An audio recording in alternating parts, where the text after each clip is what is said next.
From the University of Tulsa and Public Radio Tulsa, this is Switchyard, a podcast for people hungry for eye-opening essays, moving fiction, soul-stirring poetry, and honest, thought-provoking conversation. I'm Ted Genoways, editor of Switchyard magazine, and your host. Join me and our lineup of literary all-stars as we think through and hash out our world's difficult and fascinating challenges. It happens every 4 years. The national media, which is increasingly urban and coastal, descends on the middle of the country in a pitched last-minute bid to understand the mind of the rural voter. I've lived in so-called red states, states with histories of voting for Republican candidates, for most of my adult life. So I've seen this frustrating cycle repeat and repeat. The media rushes in, unprepared and lacking context, and despite the good faith efforts of quality reporters, rural America is once again oversimplified and reduced to a set of easy cliches. With that in mind, and as a kind of corrective, I assembled the summer 2024 issue of Switchyard magazine and hosted a series of accompanying talks at the Switchyard Festival in Tulsa last May. My hope is that our contributors present a richer, more complex version of rural America, or rather, multiple rural Americas. Inevitably, many of the topics are serious, but the discussions are lively, funny, searching, and driven by hope.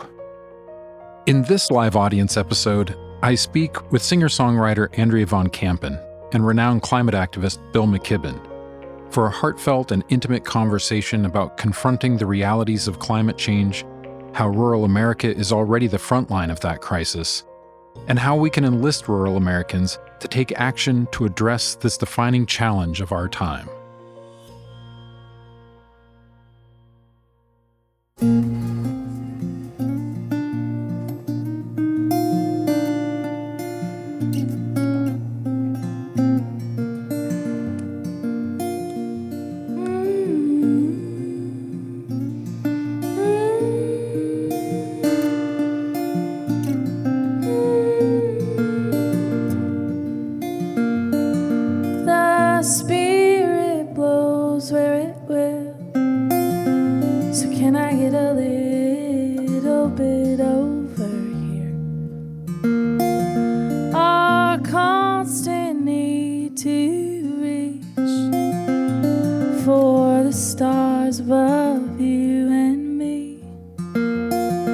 Sister moon, will your tides rise up too soon? And I'm gonna move to a northland where stars are in view.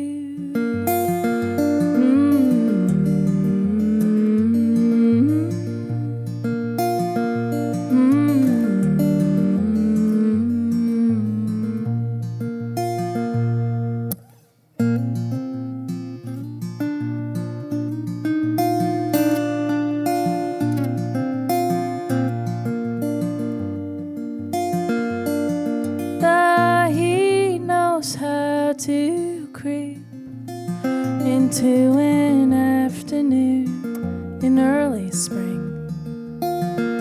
So I asked that lady by the sea if she was starting to worry. Sister moon,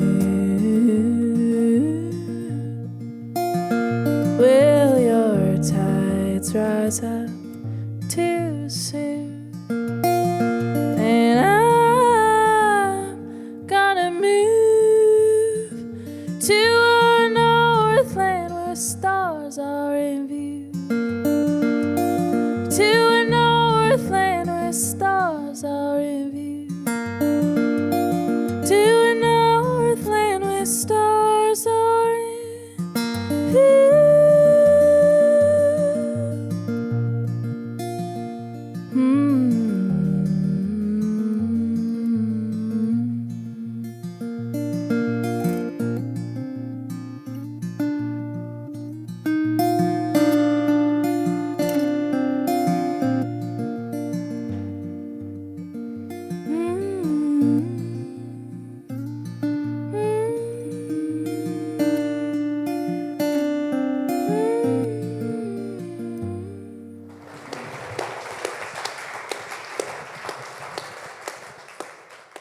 Thank you all for coming, and welcome to what is a live taping of the Switchyard podcast.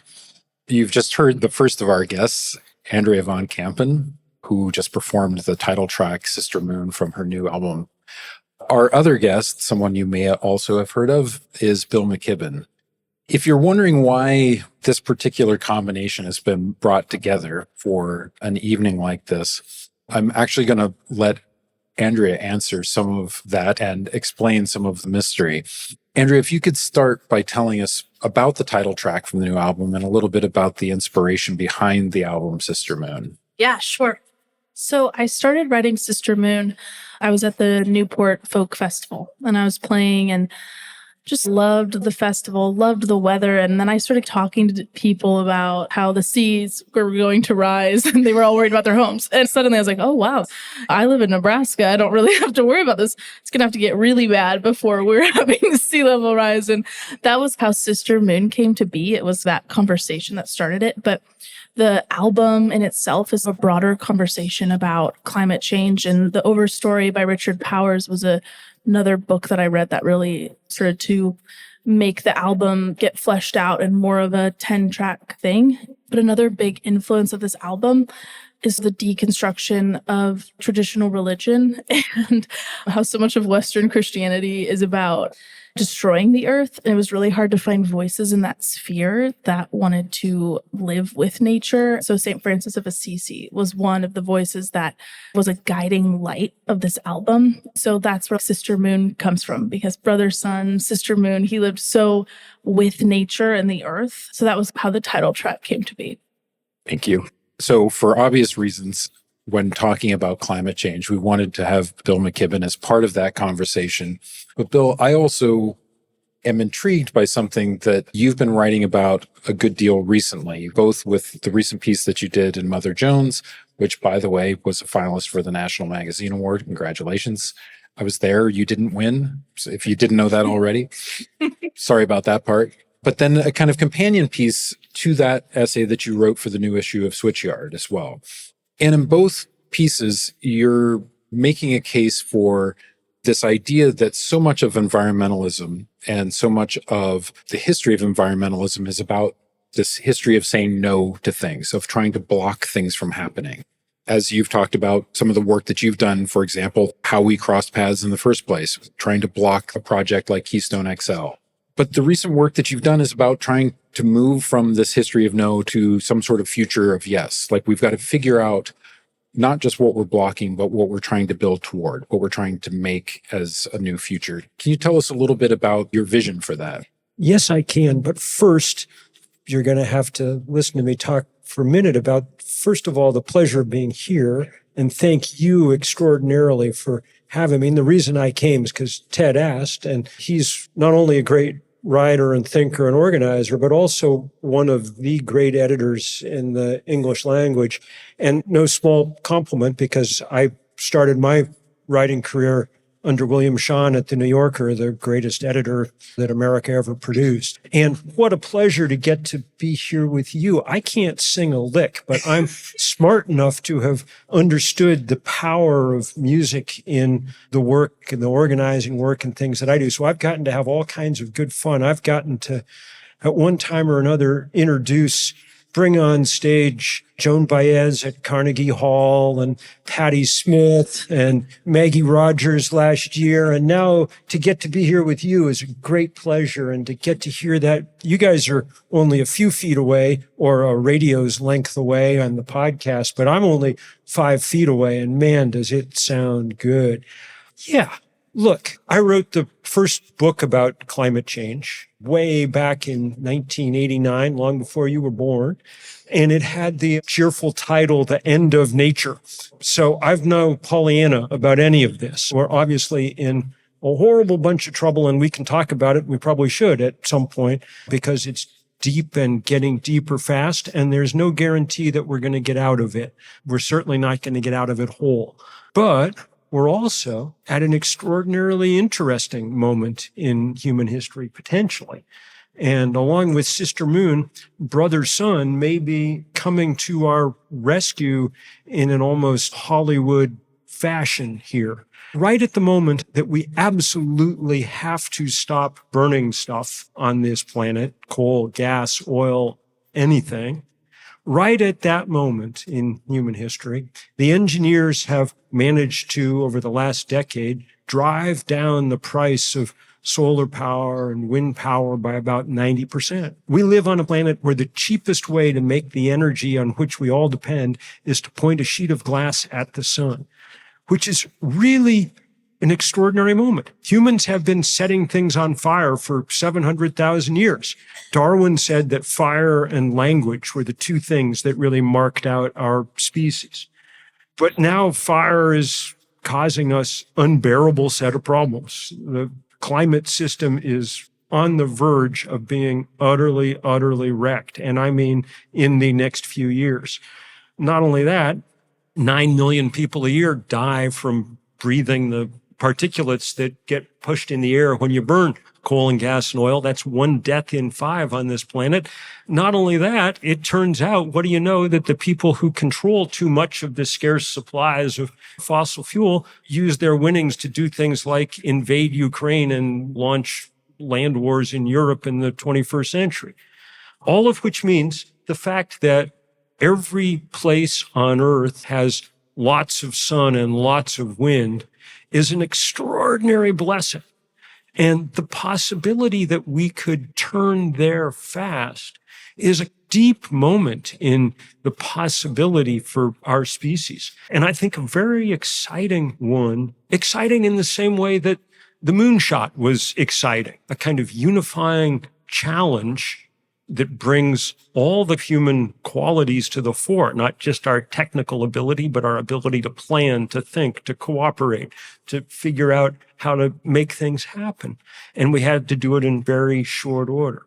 So that's what I'm spending more and more of my time on now. And it's one of the reasons that I'm so happy to be here and spending the day in the Woody Guthrie Museum and thinking about the role that music needs to play. The good news is, as we start doing all this work around solar energy, is that there is a good supply already of great songs about the sun. And you can just start thinking about them, but we're going to make sure that you're hearing them in the next year or two as we build the cadence towards not an Earth Day. We've had one of those for 50 years and it's been useful. And now we're going to add a Sunday to that roster too, I think, and try and get the globe really thinking about the possibilities. So coming back to something that you had mentioned, the underlying anxieties, the reaction to an emotional reaction. This is one of the things that I'm really drawn to with the whole album, Sister Moon. It is an album that to me on first listen doesn't even come across as a political album or even as an album that's about climate change. It is a very intimate album that is about seemingly personal concerns and looking to the future and trying to imagine how things are going to be. I just wonder if you can talk about how in the songwriting process you approach trying to take something that is such a hot button issue, that is so politically divisive, and make it into something that is artistic, but also something that is intimate and personal. I had a really good guideline of using Richard Powers' book, The Overstory. That's a great book, by the way. If anyone hasn't read it, I feel like if you're here, you probably have. But that was so beautifully written. So I could borrow some of those ideas, but then at the same time, I always find with lyric writing, less is more. Cut as much fat as possible. Say the least amount of words and pack the most amount of meaning in it. And then with using imagery and metaphors and trees, it could fill out as this, upon first listen, I want people to just be like, oh, that's a nice album. I like that music. And my favorite albums are the albums where you listen to it and you're maybe 15 times into it and you're like, wait, what is this song about? I had no idea this is what they were saying. And then you're like on Reddit with other strange people trying to figure it out. And I would be honored if anyone would ever do that with anything I've ever written. So that was the goal. I'm tired of overtly angry political songs. That's not the kind of listening I want to do on a day-to-day basis. I think there's a great space for it, but that's not what I set out to do. I wanted something that was sort of gentle and subtle and could slip into your consciousness and maybe just shift it a little bit. Right. And some of the songs, as you mentioned, they draw inspiration pretty directly from the Overstory. Can you talk about what some of those songs are and how you went about those? So a song I'm about to play is directly from the Overstory. And it's these two characters. And the Overstory starts with a guy in Iowa, which I live in Nebraska. And I don't usually pick up a book of the year and it's immediately like 20 miles from where I live. So I was like, oh, this is exciting. And I write the story of these two characters that keep intertwining in this book, and they come up in different songs in the album. Should we play it? I think you should. She lived in a college town on Cedar Street. A tree in the front yard that once covered the earth. Wet from a shower, turns off the light, dead for a minute, then comes back to life. She moved from that eastern town, somewhere on Cedar Street. The greater the number, harder the cry of fire inside. If there was a problem, someone would have already screamed.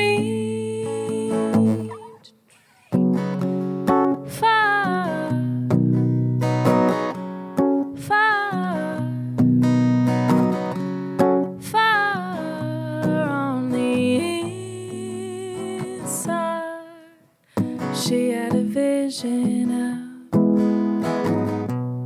looming trees. They begged her to go out west, save them all. Picked up a man somewhere on the drive, an Iowan who needed to feel alive. Tied to the redwoods they cried for all of us. The greater the number, harder the cry of fire inside. If there was a problem, someone would have already screamed. Fire, fire, fire on the inside.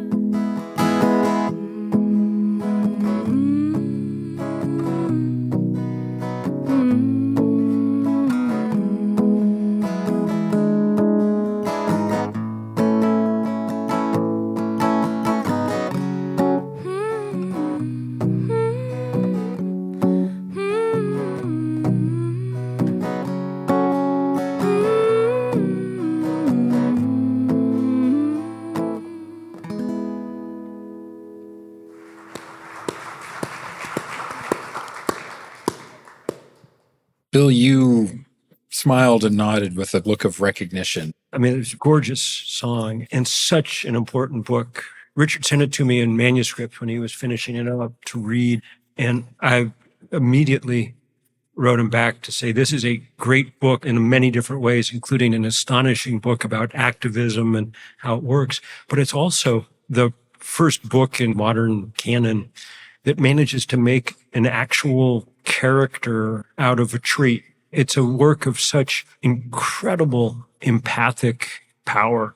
And it blew me away that it became as popular as it did because it's deep in a wonderful way. You've sent him these songs? Good. And he sent you a very nice note in response. He said something very kind, so I read it on the really bad days. But I noticed too that there was a kind of nod of recognition at this wonderful and haunting line of, if there was a problem, someone would have already screamed. I mean, talk about distillation. This is the distillation of the challenge of climate communication, it seems to me, is that there's this notion, if this were really as bad as activists say, that someone would have pulled the fire alarm by now. Someone would have already said that we need to do something about this more than we are doing. Well, so yes, in a strange way, this problem has changed over time. When I was first writing about it, it was still a prospective problem. It was what was coming. And it was important to be spreading the word because one always hopes that we might take the occasion to deal with something before it becomes an absolute crisis. But that seems not to be the human gift. And now people are pulling the fire alarm all the time because things keep burning down and keep flooding and on and on and on. But it's important to remember there's been a organized 35-year effort by the fossil fuel industry to tell everybody that the alarm is not ringing, that it's a false alarm, that we don't need to pay any attention to it. That part's now over, more or less. I mean, there have been enough fires. At a certain point, who are you going to believe? Fox News or your own lying eyes? But we're now in the phase where they're sponsoring a huge billion-dollar effort in what you might call solution denial, doing their best to make people think that, say, solar power is the kind of Whole Foods of energy, like a boutique. It's the Costco of power. And that's why they're so scared of it. It's the cheap stuff. And good news for all of us, bad news if you own a large set of oil reserves. So it's not that it's just been hard to get the message across. We've had to constantly fight. And for me, that's been the story of my life, because when I started, I mean, I wrote that book when I was 27, and my theory of change then was people will read my book and then they will change. I mean, it came out in 24 languages, bestseller, but that turns out not to be either exactly how we work. But I kept writing books for the next 10 years and organizing symposiums and things, thinking that we were in an argument and that once the argument was finally fully resolved, then our leaders would go to work. But it became clear to me at a certain point that I better change because we'd won the argument. The data was entirely clear. Science was absolutely in consensus about what was going on. We'd won the argument. We were just losing the fight because it turned out not to be about data and reason and evidence. It turned out to be about money and power, which is what fights are always about.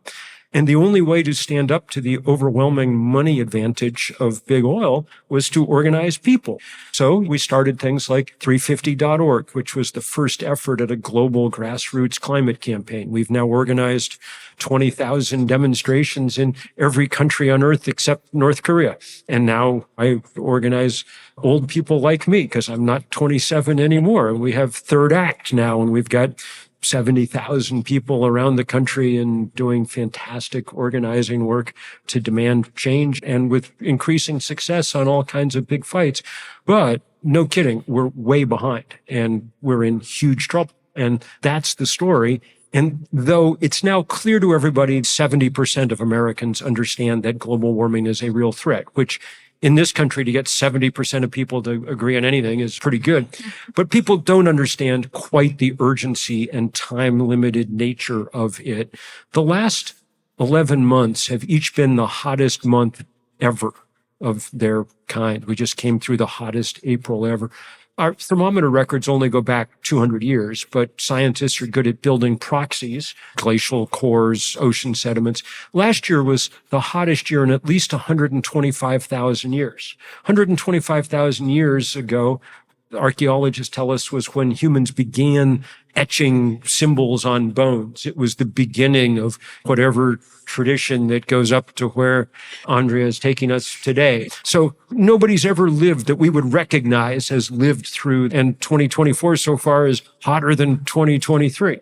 So we're now in the soup, and we have a few years to make an absolutely dramatic and sweeping transformation, or else, well, doesn't even bear talking about. The essay that you wrote for this issue of Switchyard, which focuses on rural America and the various challenges facing rural America at this moment, you discuss the importance of enlisting rural America in this fight, in not leaving rural areas and small towns out of this discussion.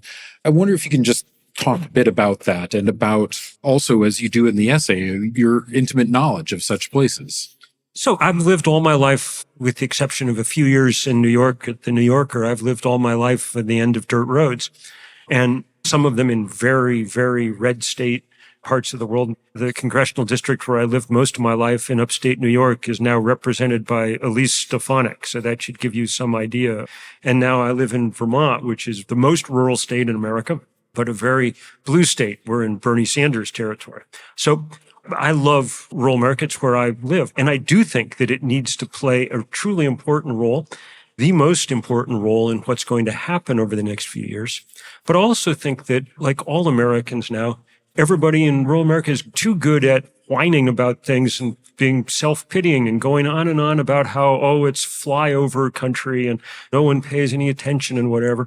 What does that even mean? The people that supposedly are, what do they live in? Like Uber across country. I'm glad I live in flyover country because what does that mean? It's big. It's got room. And that's full of extraordinary possibility for what we need to do in the next few years. And the transition from what's not working, because manifestly the economy we've built in rural America isn't working very well, as everyone keeps explaining over and over again, the possibility for that shifting is very real. Look at what we do right now in rural America. In agricultural areas, like the one where I live, the biggest crop we grow is corn. Fully half of the corn that we grow is turned into gasoline. It is the biggest waste of space and topsoil that you could ever imagine.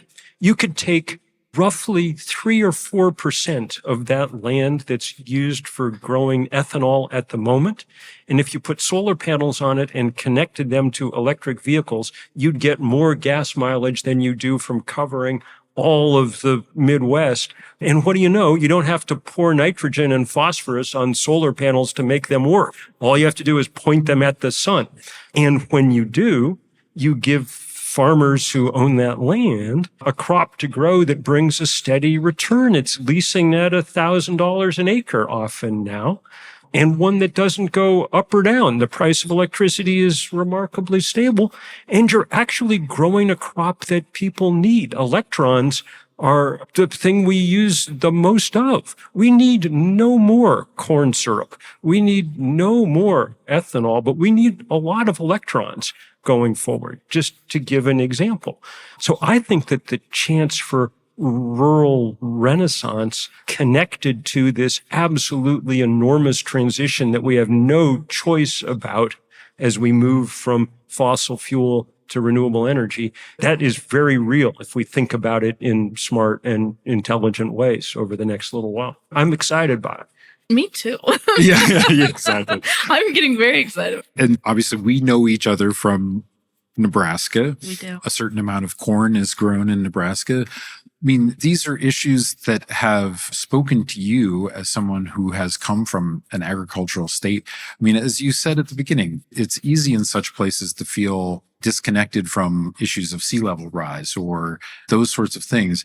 But obviously, this issue spoke to you. There was something that concerned you enough that it was not just even a single song, but a whole song cycle. And it's something that you developed, as you said, from multiple sources and multiple themes.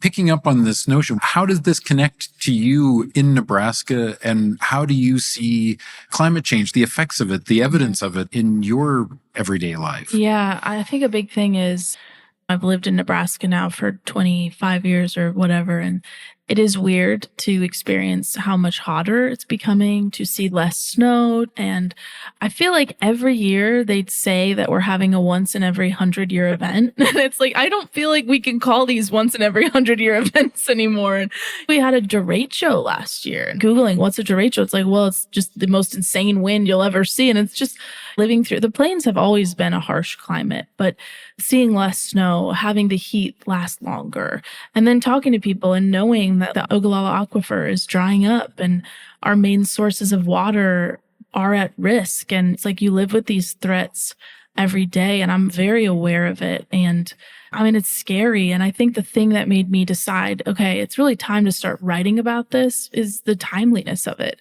And I'm obsessive about talking with everyone I know about this. And it seems like no one is that interested in me yelling at them. And I don't know why. I think it's charming and it's working. But I was like, I think it's time to write an album and try to seep these ideas in. This is what I do. I write songs. I don't know how else to talk about this.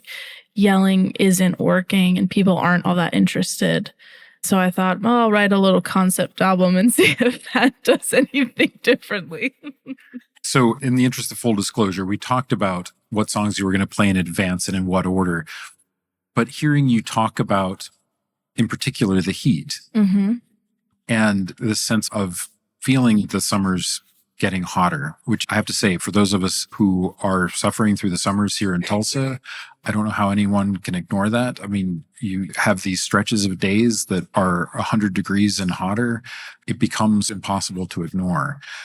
You write about this in a song called August. Mm-hmm. Tell us a little bit of the background of that song, and then, if you would, play it for us. This song is one of the more personal songs on the record. I mean, so much of the record is reflecting on these other stories, these other people's existences. And this one, I think it was August, and it was just so hot. And it's funny that I've even named it August, because this last October, it was 90 degrees. This could be called October by this point, but it's such a oppressive month, and Nebraska is not only hot, but incredibly humid.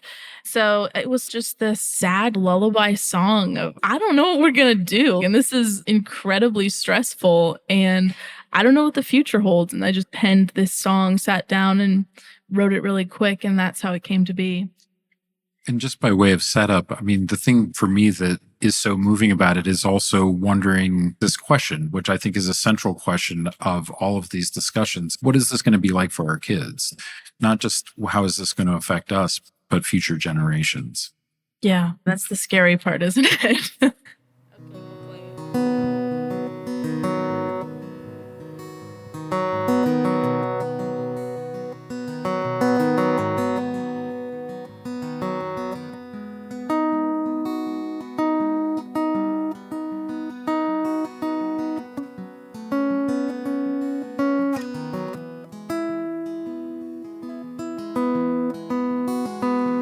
Let's ride our bikes down to 48, drop in a pool that never permeates, and I found rhubarb, even if it's late.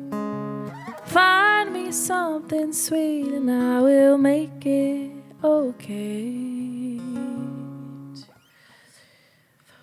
August in the heat, beneath a shady tree, I hope our kids will feel the breeze.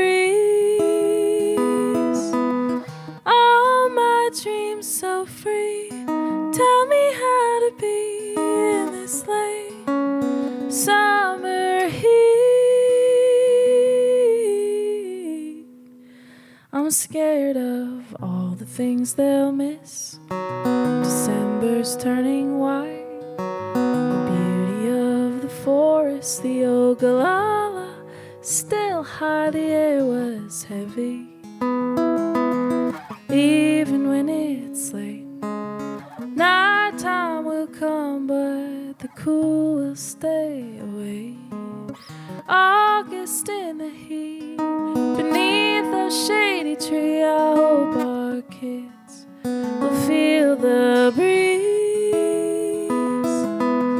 All my dreams so free, tell me how to be in this late summer heat.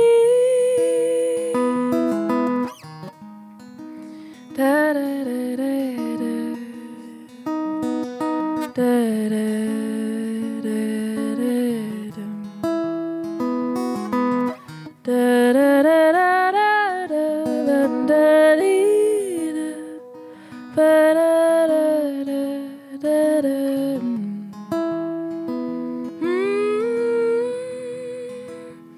Let's ride our bikes down to 48.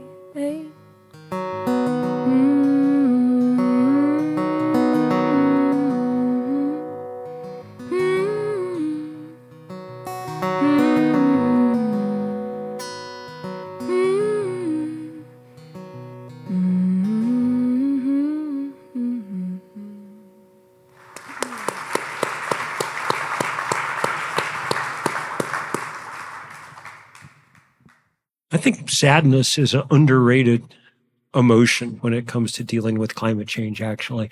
There's plenty of reasons to be anxious and fearful and so on, but there's also just a lot of reason to be sad, because we were born into an extraordinarily beautiful world, and it's not as beautiful as it was.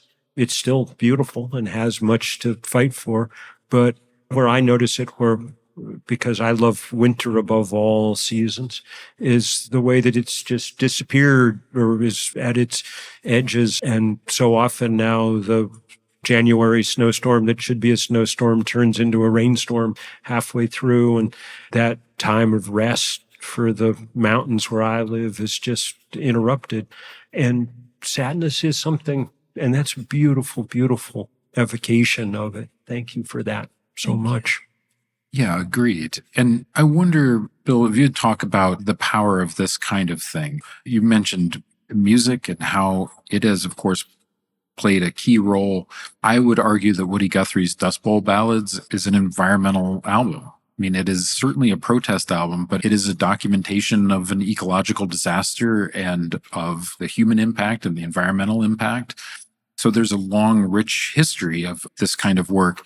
But then, of course, Dust Bowl Ballads was in many ways directly inspired by the Grapes of Wrath, as much as it was by witnessing these events. So literature and music, they've always had an important role in trying to help people imagine and understand what they're up against, but also to be galvanized and mobilized.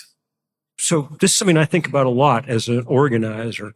So I think music in particular, let's talk about music above all, because it gets to a very visceral place that no other art form does.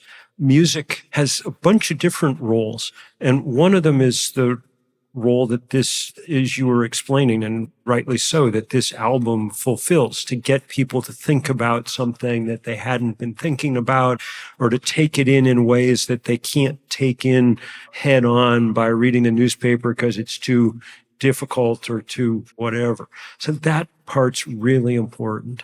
And also the part around music as a key part of the movements that rise up to do something about these things. So I was over at the Woody Guthrie Museum and the Bob Dylan Museum today. So I was thinking about this a lot.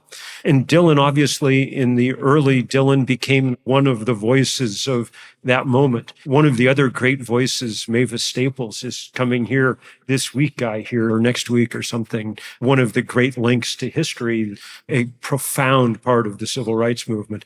Dylan didn't like that, couldn't take it after a few years for good reason, and just retreated away from all of that, would have nothing more to do with it. Fair enough. He gave it the office. But it was beautiful to be there in the Guthrie Museum and watching. There was a tape of Pete Seeger singing some of the Woody Guthrie songs. And Pete Seeger was someone I knew reasonably well, and who spent 93 years taking music, including wonderful songs that he wrote himself, but everybody else's songs too, and using them single-mindedly to try and change the world, and do it in remarkable ways as an aid at all times to the movements that other people were building. So we need that too. And part of that is the celebration of the things that it's possible to do. One of the things I really wanted to go see in the Guthrie Museum was what documentation there was of the album that he wrote under contract, I think, to the Works Progress Administration, celebrating the dams on the Columbia, which now we have a somewhat more nuanced view of their environmental whatever, but they were a remarkable human achievement feat. And those songs about Grand Coulee Dam and things are really remarkable parts of that story. So that's a part of it too. The environmental movement's done a poor job of making use, I think, of music. It's much better at appealing to whichever hemisphere of the human brain it is that likes bar graphs and pie charts and things, which is you have to win the argument. So that's important. But you also have to appeal to the other part of the human mind and heart.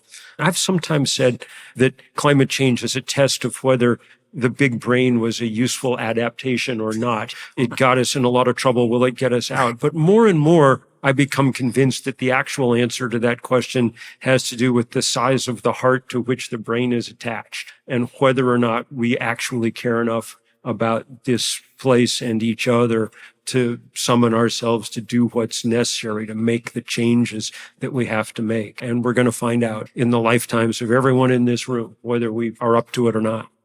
So this is one of the things that I've been fascinated by for years, that there is a relative shortage of protest music, of environmentalist music from really the last generation of songwriters. And I'm curious, as you're making this decision that you're going to try to write what is fundamentally an environmental album, and even more challenging, as you say, on a topic that is primarily understood through graphs and charts, what sort of models were you looking at beyond the writings that you were inspired by? What musical models were there? And you talked about what your approach was lyrically, but what's approaching this as a whole song and then as an album musically? Yeah, I mean, I think the musical models were very separate from the intellectualizing of the album. When it came down to it, it was still like, if these songs aren't good music, this isn't worth it. I'm a musician. I want to write good music. So I see them as vehicles for the storytelling. So musical models would have just been any musical influence that I was trying to glean inspiration from at that time. I mean, I'm really inspired by Sufjan Stevens and Paul Simon, Laura Marling, those people. But this album was more conceptual, that I think all those inspirations are there somewhere, but I didn't say like, let's musically have it feel like this. It was way more just, let's write these songs, let's have them sound good, and then let's tell this story. Well, I think that you've maybe made the point that I suspect. I don't know of another album that is in its full conception essentially a climate change album. I don't know if I've found one either. I think that either they don't exist or they're not selling well. So we went out of order. I'm going to put you back in order here. Yeah. Juniper? Is that Yes. what we're going to do? Okay, yeah. Tell us about this song. This is more just a celebration of the earth and trees. And I read somewhere that the juniper tree is a symbol for the idea of the holy fool. And I haven't really fact-checked that beyond the one person who said it in a book I read. And I was thinking that I love this idea of trying not to take everything so seriously. This character of the holy fool, someone who's enlightened, but not aggressive and always hyper-fixated on things. So this song is just a little bit more of an impression of something, and it's not very specifically meaning much. So I'll play that now. This will be a nice little break.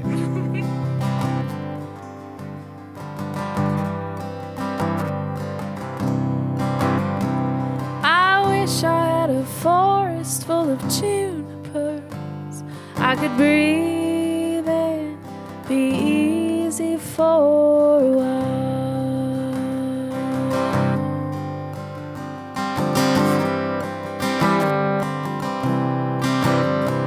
Why can't we see the trees for the woods just once, not worrying how to use it all?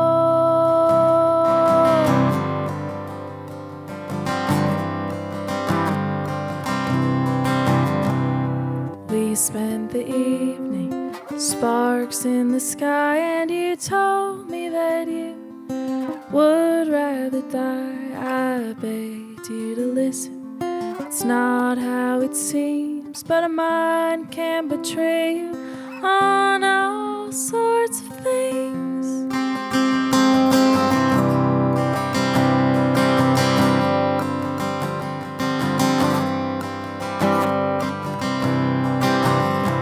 Let's spread them all across the northern hemisphere, have countless goods to share. I want to lay sweetly in Mother Earth, where juniper branches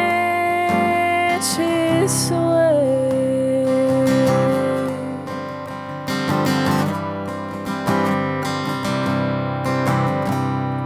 We spent the evening, sparks in the sky, and you told me that you would rather die. I begged you to listen. It's not how it seems, but a mind can betray you on all sorts of things.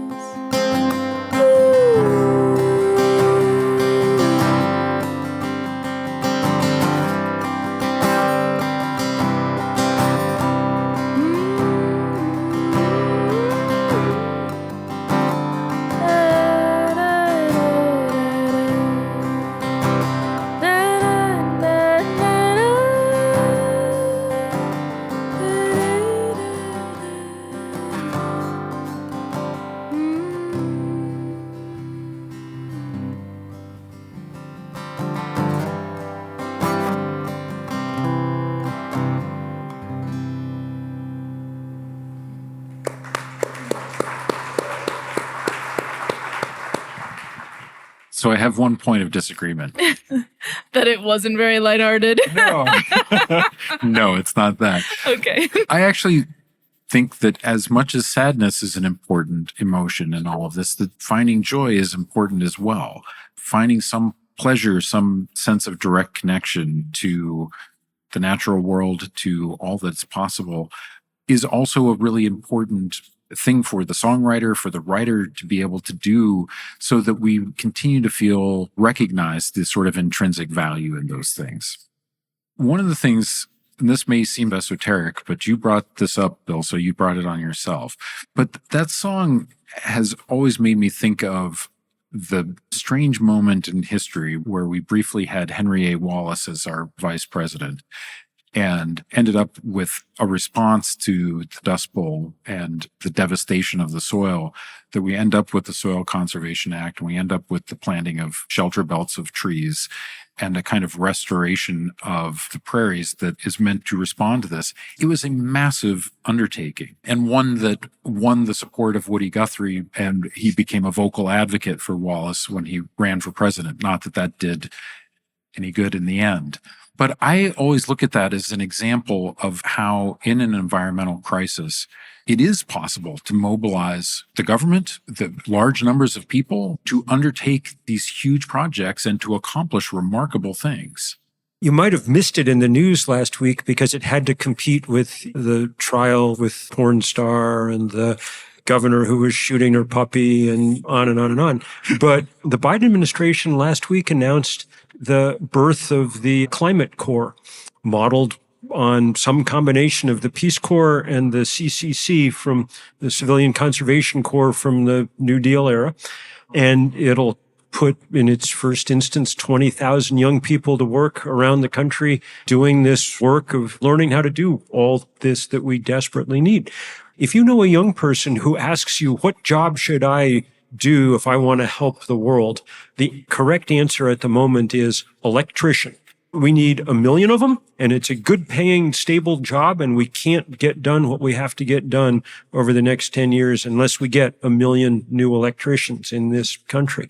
So there's tons of possibility, and it's beginning to happen, and harnessing that, it's going to be a little hard because we've allowed our political and civic culture to decay into a place of such incredible cynicism about everything that, I mean, it's as if we had a worm in our brain or something. So now we just got to do what we can to get it back together. And I got to say, though I have differences with him on a number of things, good on Joe Biden for doing a lot of that. It feels to me this may be a useful effect of his age. He's not trying to recreate the Clinton presidency or the Obama presidency. He's trying to recreate the Lyndon Johnson presidency, which is the first president he got to vote for. Let's hope he doesn't fall into the foreign policy traps of the Lyndon Johnson presidency. But the other parts of that presidency were remarkable. And in things like the Inflation Reduction Act, in the Civilian Climate Corps, in a lot of other things, he's trying to model some effort to harness the power of the country to get good things done. And it's been a long time since anyone's tried that, so long that I think it's hard for us to quite recognize it for what it is. And exactly on that point, as we conclude here, you mentioned the IRA, which you've written about, and all of the opportunity that this presents. And I think we can all agree that it's not a full solution, but it is consequential, and it presents all sorts of opportunities. What sort of movement you would like to see in the messaging around IRA and the possibilities of what this can create going forward? How this is a moment where there can be some building of momentum and a sort of change in the narrative. So first of all, just recognize what an extraordinary set of events it was that produced it. The IRA is the direct result of the young people who came together in the Sunrise Movement. I got to know these kids because they started off, most of them on college campuses, doing this fossil fuel divestment campaign that I helped launch 15 years ago.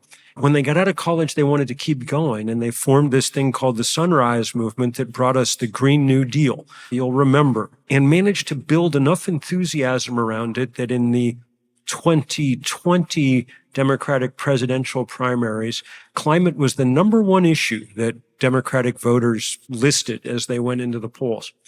That was enough that when Bernie, who'd been a champion of the Green New Deal and my good friend and neighbor, when he conceded to Biden, his price for his full support was that Biden's team sit down with the young people, Varshini Prakash, the head of the Sunrise Movement, AOC, and cobble together something. I mean, they knew that they were not going to get the Green New Deal through Congress, but they cobbled together something that once it had been run through Joe Manchin was a lot less than it had been before, but still bore the earmarks of that dramatic. This was the first thing that our Congress had done in 35 years to address climate change. And it's the biggest slug of money that's gone into this energy transition that we've ever seen around the world, except probably in China. But a remarkable accomplishment. And I have no idea actually how he managed to round up 51 votes in the Senate to get it through, but he did. And it's the thing we've got. And we've got to take its provisions, because I don't think we're likely to get anything dramatic through the next Congress either, probably, and make the most of it. And that's starting to happen. Along with that announcement about the Climate Corps last week was the announcement of the first grants in this Solar for All program that comes out of the IRA, which is a lot of solar panels aimed directly at low and moderate income housing across America, which is really important because those are the people for whom energy bills represent a large percentage. If we were doing this smartly, that's the very first place that we would be putting solar panels, because it does two things. It fights climate and it fights inequality, which are the two scourges of our country. So continuing to celebrate those things is really, really important, I think. And just understanding that they're happening and talking about is a good way to at least try and keep this ball. We need it now to snowball fast. We need the running start that we've got now to turn into a real sprint. That's why this election scares me so much. If it goes the wrong way, we'll have an absolute grinding halt. The story in the Washington Post today said that Donald Trump had told oil industry executives over the weekend that if they gave $1 billion to his campaign, they could write any legislation they wanted. This is the climate election. No matter what anyone else thinks it's about, that's what it's going to turn out to be about in history. So we shall see. We're at that moment, and it's the last of those moments we're going to get. Physics is not going to award us another decade in which to screw around. We either do it now or we don't do it. So when you're trying to write a climate change album with exactly this sort of thing on the line, and you try to figure out, I think there's a whole world that you can open up and enter, but how do you conclude? How do you draw this to a close? What do you leave your listener with? What's the thought process in trying to close a concept album about climate change? Mm-hmm. So I was going to say, how do you include it all? And you had wanted me to play a song I wrote called Wonder, where I write in that song, and this is a total steal from Richard Powers, but tell a good story, change a person's mind. So that's the idea behind the whole record. It's to tell something that means something. But the record ends with this meditative song about humans. We need to live more peacefully. And we've talked about greed and the oil companies and just how gross it all is. And this song is calling that out and then talking about, look at nature, look at animals, look how simply they live. Let's try to all live a little bit more like that. So that's how I closed out this album. And we can close out the talk as well if you want me to.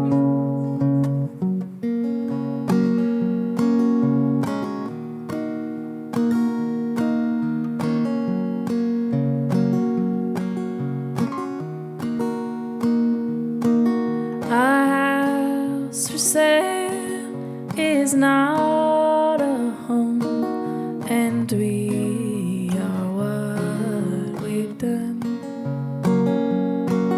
I think the world began in love, shouldn't be a problem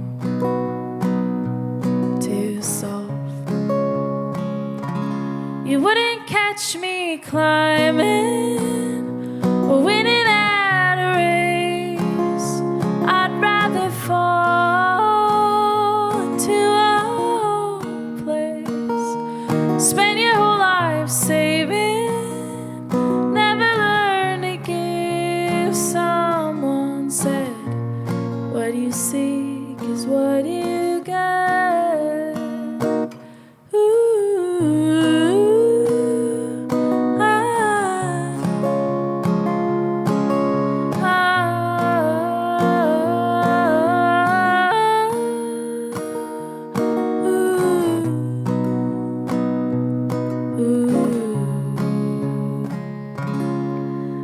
fox, a bird, my rosy girl, a light exists in them all. They know how to live better than I do, and in the end, Bonnie said, it's all love. You wouldn't catch me climbing, waiting at a race. I'd rather fall into a old place.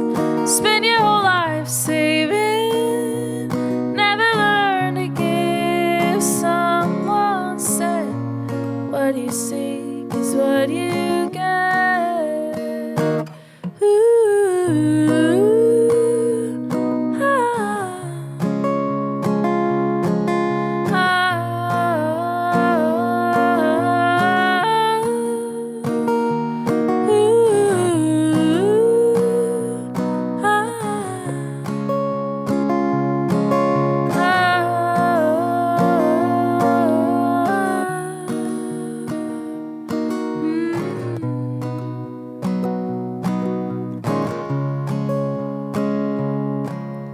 I think the world began in love, and we are not a problem to solve.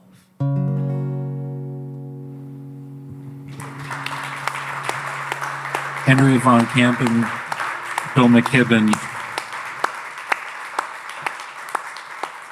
thank you both so much for joining us here this evening for the Switchyard podcast and for this event at Switchyard at Mayfest. It's been a pleasure to have you both here. Thank you so much.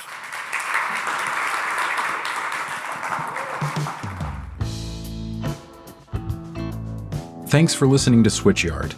I'm your host, Ted Genoways. If you liked this episode and you want to support our podcast, please share it with your friends, post about it on social media, and leave a rating and review.